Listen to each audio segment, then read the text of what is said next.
Subscribe now and press the bell icon. पूछे गए हैं पूरे 15 के 15 प्रश्न आज की क्लास में हम सोल्व करेंगे। तो सभी साथी अंत तक हमारे साथ बने रहें और जिन साथियों को इन क्वेश्चंस की पीडीएफ चाहिए वो हमारा टेलीग्राम चैनल ज्वाइन कर लें, उसका लिंक आपको नीचे डिस्क्रिप्शन में मिल जाएगा। और जिन साथियों ने अभी तक हमारे चैनल को सब्सक्राइब नहीं किया वो सभी साथी चैनल को सब्सक्राइब जरूर कर ले। साथियों शुरू करते हैं आज की क्लास और देखते हैं अपना पहला प्रश्न जो आपके एग्जाम में आज पूछा गया है। तो पहला प्रश्न है हमारा, सबसे छोटी संख्या जिसे 4, 6, 8, 12 और 16 से विभाजित करने पर प्रत्येक स्थिति में 2 शेष बचता है, तो वो संख्या हमें बतानी है। आपके ऑप्शन है 48, 46, 56 या 50।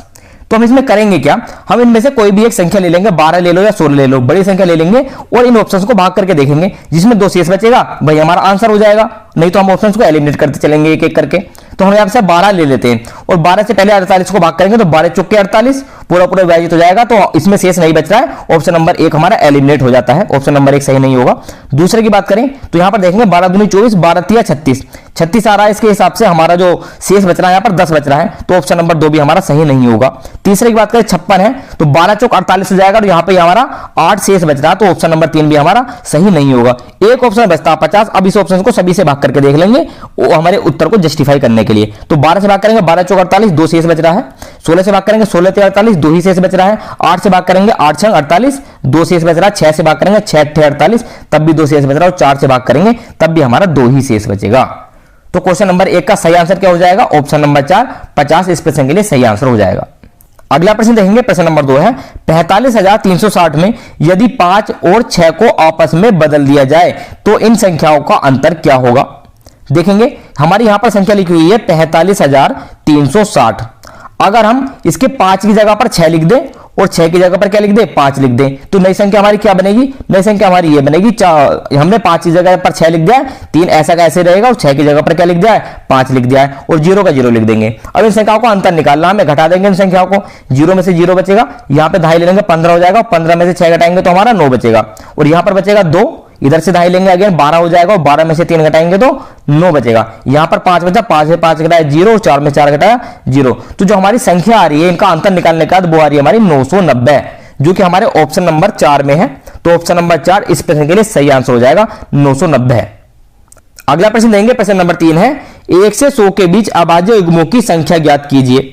तो अभाज्य युग्मों से बनने वाला हमारे सीटेट पेपर में तीसरा प्रश्न है। पहला प्रश्न जो हमारे अभाज्य युग्म से पूछा गया था वो था 51 से 100 के बीच अभाज्य युग्मों की संख्या कितनी होगी वो बतानी थी।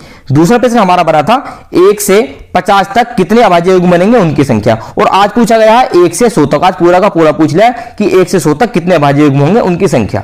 तो करेंगे इस क्वेश्चन को सोल्व और सारे अभाज्य युग्म लिखेंगे और बाद में उनको गिनेंगे कि कितने अभाज्य युग्म हमारे बन रहे हैं।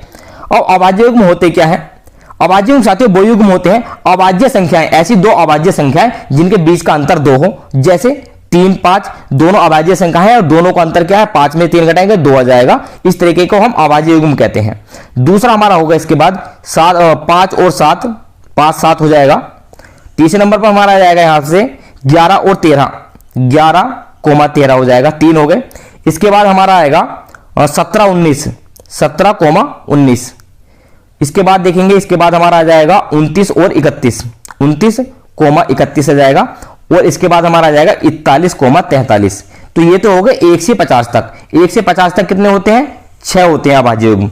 और आगे की बात करें 51 से 100 तक कितने होते हैं, तो 51 से 100 तक 2 ही हमारे अभाज्य युग्म होते हैं, वो हमारे होते हैं 59 और 61, 59 61 और 71 73, 59 61 और 71 73। तो 2 यहां पर हो गए। तो कुल मिलाकर हमारे कितने अभाज्य युग्म हो गए 1 से 100 तक, 1 से 100 तक हो गए हमारे 6 + 2 = 8, 8 अभाज्य युग्म हो गए, जो कि हमारा ऑप्शन नंबर 2 है। तो ऑप्शन नंबर 2 इस प्रश्न के लिए सही आंसर हो जाएगा।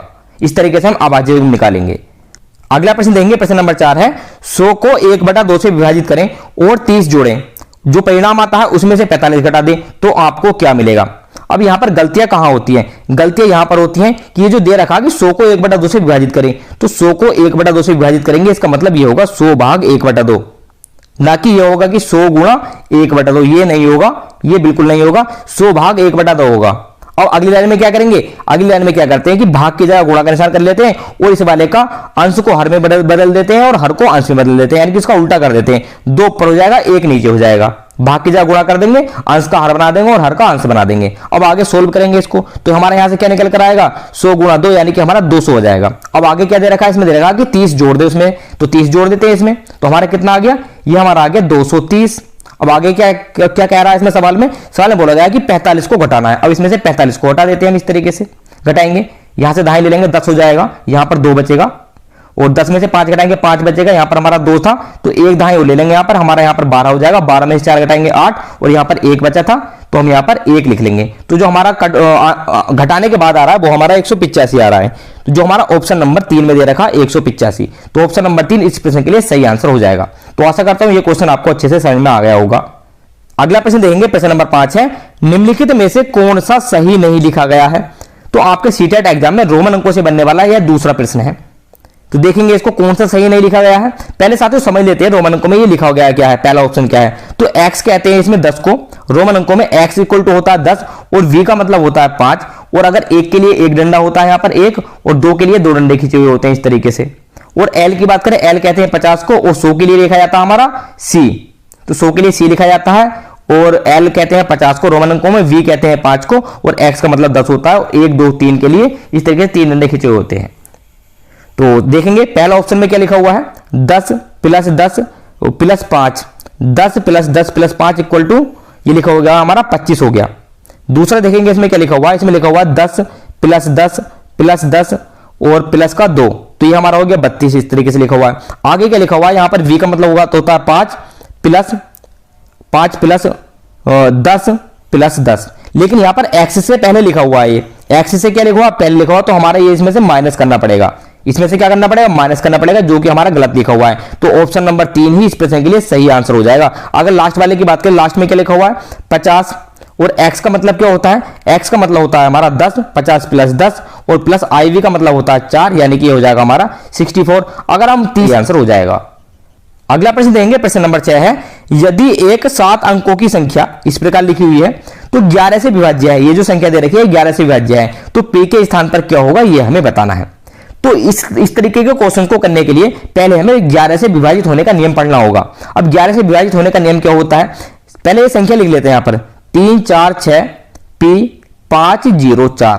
तो 11 से जो विभाजित का नियम होता है वो ये होता है, सम और विषम स्थान वाले अंकों का जो अंतर होना चाहिए वो 0 होना चाहिए या फिर 11 से विभाजित होना चाहिए। अब सम विषम स्थान वाले अंक क्या होंगे, यानी कि 3 पहले नंबर पर है तो 3 के साथ 6 इनको जोड़ देंगे, आपस में इनको जोड़ देंगे और यहां पर इनको जोड़ देंगे और नीचे से इनको जोड़ देंगे और योगफल कितना, जो अंतर इनका आना चाहिए योगफल में अंतर इनका या तो 0 आना चाहिए या फिर अंतर इतना आना चाहिए जो 11 से विभाजित हो जाए। तो जोड़ लेते हैं ऊपर को, 6 3 और 6 9 9 5 14 14 और 4 18 हो गया और यहां पर 4 प्लस p इक्वल टू 0, यानी कि यहां पर हमारा यहां पर 4 ही रह गया। तो 18 में से 4 घटाएंगे हमारा 14 बचेगा।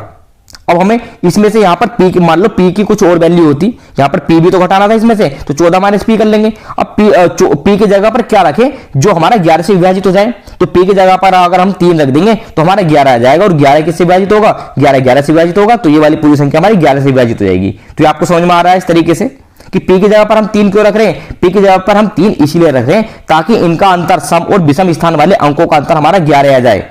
अगर एक बार अंतर 11 आ गया तो वो संख्या 11 से विभाजित हो जाएगी, तो इसलिए p के स्थान पर क्या रखेंगे, 3 रख देंगे, जो हमारा ऑप्शन नंबर 3 में है। तो ऑप्शन नंबर 3 इस प्रश्न के लिए सही आंसर हो जाएगा।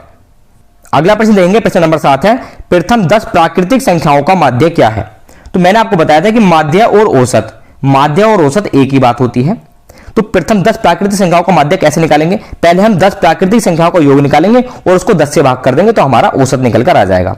अब प्रथम 10 प्राकृतिक संख्याओं का योग निकालने के लिए फॉर्मूला क्या होता है, प्राकृतिक संख्याओं के योग का फॉर्मूला होता है n bracket n plus 1 divided by 2। अब n क्या है, यहाँ पर n हमारी पदों की संख्या है जो कि हमारी 10 दे रखी है, यहाँ पर रखेंगे इसको, पहले योग निकाल लेंगे, 10 ब्रैकेट 10 प्लस 1 डिवाइडेड बाई 2, जो हमारा हो जाएगा 10 गुणा 11 बटे 2, 10 गुणा 11 बटे 2, और हमारे यहाँ पर 10 और 11 की गुणा करेंगे तो हमारा 110 आ जाएगा और इसको 2 से भाग करेंगे तो 55 आ जाएगा। ये हमारा योग आ गया है निकाल कर, 10 प्राकृतिक संख्याओं का योग आया, अभी हमारा माध्य नहीं आया है। माध्य निकालने के लिए क्या करेंगे, इसको 10 से भाग कर देंगे, यानी कि 55 बटे 10, तो हमारा आ जाएगा 5.5। तो हमारा माध्य या औसत कितना आ गया, 5.5 आ गया, जो हमारा ऑप्शन नंबर 4 है। तो प्रश्न नंबर 7 के लिए हमारा ऑप्शन नंबर 4 सही आंसर हो जाएगा। अगला प्रश्न देंगे, प्रश्न नंबर 8 है, एक त्रिभुजाकार पिरामिड में किनारों की संख्या कितनी होती है। अब किनारे किसे कहते हैं, किनारे कहते हैं साथियों एज को। तो ट्रायंगुलर पिरामिड में कितने एज होंगे ये हमें बताना है। तो पहले हमें यहां पर एक ट्रायंगुलर पिरामिड ही ड्रॉ कर लेते हैं। इस तरीके से हम एक ट्रायंगुलर पिरामिड बना लेंगे। यहां पर ये बन गया हमारा ट्रायंगुलर पिरामिड। अब शॉर्ट ट्रिक तो इसकी ये है कि जितनी इसमें भुजाएं होंगी इतने ही हमारे एज होंगे। तो इसमें भुजा कितनी होंगी, भुजा गिन लेते हैं पहले, 1 2 3 4 5 6, 6 भुजा होंगे। तो जो हमारे इसमें एज होंगे वो भी 6 होंगे। ऑप्शन नंबर 3 इस प्रश्न के लिए सही आंसर हो जाए। अगला प्रश्न देखेंगे, एक आयताकार भूखंड की लंबाई 16 मीटर और चौड़ाई 9 मीटर है और एक अन्य वर्गाकार प्लॉट का क्षेत्रफल समान है। नए प्लॉट का परिमाप हमें ज्ञात करना है। तो दिया हुआ क्या है, इसमें एक आयत दिया हुआ, पहले इसी को बना लेते हैं। जो दिया हुआ है आयत दिया हुआ है, इसकी लंबाई दे रखी है 16 मीटर और चौड़ाई दे रखी है 9 मीटर और दे रखा है जो इसका क्षेत्रफल है वही वर्गाकार प्लॉट का क्षेत्रफल है। एक प्लॉट भी बना देते हैं यहां पर वर्गाकार, हमने वर्गाकार प्लॉट बना लिया। अब इसका जो क्षेत्रफल है और इसका क्षेत्रफल है, दोनों का क्षेत्रफल समान है। तो पहले यहां से हम इनका क्षेत्रफल निकाल लेंगे और क्षेत्रफल निकालने के लिए क्या करेंगे, लंबाई गुणा चौड़ाई, लंबाई दे रखी है 16, चौड़ाई दे रखी है 9, दोनों की गुणा कर देंगे तो हमारा क्षेत्रफल आ जाएगा आयताकार भूखंड का। तो गुणा करेंगे 16 गुणा 9, 16 नमा 144, 144 मीटर का स्क्वायर हमारा क्षेत्रफल आ गया आयताकार भूखंड का। अब यही क्षेत्रफल किसका होगा, यही क्षेत्रफल हमारे वर्गाकार प्लॉट का होगा, 144 मीटर का स्क्वायर वर्ग मीटर। अब जो वर्ग का जो क्षेत्रफल का सूत्र होता है वो क्या होता है, वो होता है भुजा की घात 2, यानी कि भुजा हमने ए मान ली तो ए स्क्वायर हो जाएगा इसका क्षेत्रफल। और ए स्क्वायर हमारा कितना दे रखा है, 144 दे रखा है, ए स्क्वायर 144 दे रखा है। तो ए बराबर कितना हो जाएगा, मतलब 144 किसका वर्ग है, ये 144 जो वर्ग है ये हमारे 12 का वर्ग है 144, 12 का वर्ग 144 हो गया। तो हमारी जो भुजा आ गई वर्ग की वो कितनी आ गई, भुजा आ गई 12 मीटर, भुजा 12 मीटर आ गई। अब इसका परिमाप निकाल देंगे। इसका परिमाप का फॉर्मूला क्या होता है, वर्गीय परिमाप का, 4 से गुणा कर देंगे भुजा को तो हमारा परिमाप आ जाएगा, यानी कि 4 गुणा ए, यानी कि 4 गुणा 12, 4 गुणा 12 कर देंगे तो 12 चौके 48 मीटर, 48 मीटर इसका हमारा परिमाप आ जाएगा जो नया वाला प्लॉट है वर्गाकार। तो ऑप्शन नंबर 4 इस प्रश्न के लिए सही आंसर। ऑप्शन नंबर 10 ये रहा आपके सामने, 130 डिग्री का संपूरक कोण क्या होगा। और संपूरक कोण कहते किसे हैं, अगर दो कोणों का योग 180 डिग्री हो तो उन कोणों को कहेंगे हम संपूरक कोण। और एक कोण हमारा दे रखा है 130 डिग्री, दूसरा कोण हमें निकालना है, निकाल देंगे x equal to 180 degree minus 130 degree. तो हमारा घटाकर x इक्वल टू 50 आ जाएगा, जो कि हमारे ऑप्शन नंबर 1 में है। ऑप्शन नंबर 1 इस प्रश्न के लिए सही आंसर हो जाएगा। बहुत ही आसान क्वेश्चन था ये भी। अगला प्रश्न देखेंगे, प्रश्न नंबर 11, यह रहा आपकी स्क्रीन पर, 10 रुपए के 5 सिक्के एक दूसरे के ऊपर रखे गए हैं तो किस प्रकार की आकृति बनेगी। अब कुछ बच्चों का कहना है कि इसमें यहां पर ये दे रखा था कि 5 रुपए के 10 सिक्के थे, तो कुछ भी हो 10 रुपए के 5 सिक्के हो या फिर 5 रुपए के 10 सिक्के हो, एक ही आकृति बनेगी। देखिए अगर यहां पर सिक्के रखे हुए हैं, मान लो यहां पर एक कॉइंस रखा हुआ है, ये कॉइंस है, इसके ऊपर से हमने एक कॉइंस और रख दिया, फिर एक कॉइंस और रख दिया, एक कॉइंस और रख दिया, एक कॉइंस और रख दिया, तो किस तरीके की आकृति आपको दिखाई दे रही है, इस तरीके की आकृति। ये बन रहा हमारा एक बेलन, सिलेंडर बन रहा है एक। तो ऑप्शन नंबर 2 इस प्रश्न के लिए सही आंसर हो जाएगा, हमें बेलनाकार आकृति मिलेगी। अगला प्रश्न देंगे, प्रश्न नंबर 12 है, 62 वर्ष 12 महीने माइनस 19 वर्ष 23 महीने। तो जो आपको प्रश्न दिया हुआ है वह इस प्रकार का है कि 62 वर्ष 12 महीने में से हमें 19 वर्ष 23 महीने घटाने हैं और जो घटा कर आना है वो हमारा आंसर हो जाएगा। तो लिख लेते हैं किसमें से क्या घटाना है। तो 62 वर्ष को हम y लिख लेते हैं 62 ईयर्स और 12 मंथ, इस तरीके से लिख लेते हैं हम इसको। अब आगे क्या दिया हुआ, 23 महीने दिए हुए हैं, बस इन 23 महीने को ही हमें कन्वर्ट करना है साल में। इसमें से एक साल निकाल लेंगे। 23 महीने में से अगर हम एक साल निकाल लें, यानी कि हमें क्या घटाना पड़ेगा, 12 महीने घटाने पड़ेंगे, क्योंकि एक साल में 12 महीने होते हैं।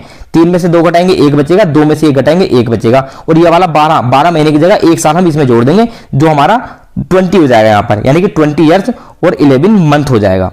अब हम इसमें से घटा देंगे, 20 यहां पे लिख लेंगे, 20 ईयर्स और 11 मंथ, इस तरीके से लिख लेंगे। घटाएंगे तो घटाएंगे क्या बचेगा, 2 में से 1 गया 1 बचेगा, 1 में से 1 गया 0, यानी कि 1 महीना बचेगा, और 2 में से 0 घटाएंगे 2 बचेगा, और 6 में से 2 घटाएंगे 4 बचेगा, यानी कि 42 ईयर्स बचेगा। तो हमारा यहां से घटाकर क्या बचा है, 1 महीना बचा और 42 साल बचे हैं। तो 42 साल 1 महीना, जो कि आपका ऑप्शन नंबर 2 में दे रखा है। ऑप्शन नंबर 2 इस प्रश्न के लिए सही आंसर हो जाएगा। का वजन 117 किलो 125 ग्राम है और खाली थैले का वजन 4 किलो 175 ग्राम है। तो जो थैले में चीनी है उस चीनी का हमें वजन ज्ञात करना है, यानी कि ऊपर वाला जो वजन दे रखा है या चीनी समेत थैले का वजन दे रखा है और नीचे वाला खाली थैले का वजन दे रखा है। तो हमें बताना है कि जो उसमें चीनी है थैले में वो चीनी कितनी है। तो क्या करेंगे, ऊपर वाले वजन में से नीचे वाले वजन को घटा देंगे तो हमारा चीनी का वजन आ जाएगा। ऐसे तो हमारा हो जाएगा 112 किलोग्राम और लास्ट का जो है 950 ग्राम, 950 ग्राम हो जाएगा, जो कि हमारा ऑप्शन मैच कर रहा है, हमारा ऑप्शन नंबर 1 112 किलोग्राम और 950 ग्राम जो है ये केवल चीनी का वजन होगा। तो ऑप्शन नंबर 1 इस प्रश्न के लिए सही आंसर हो जाएगा।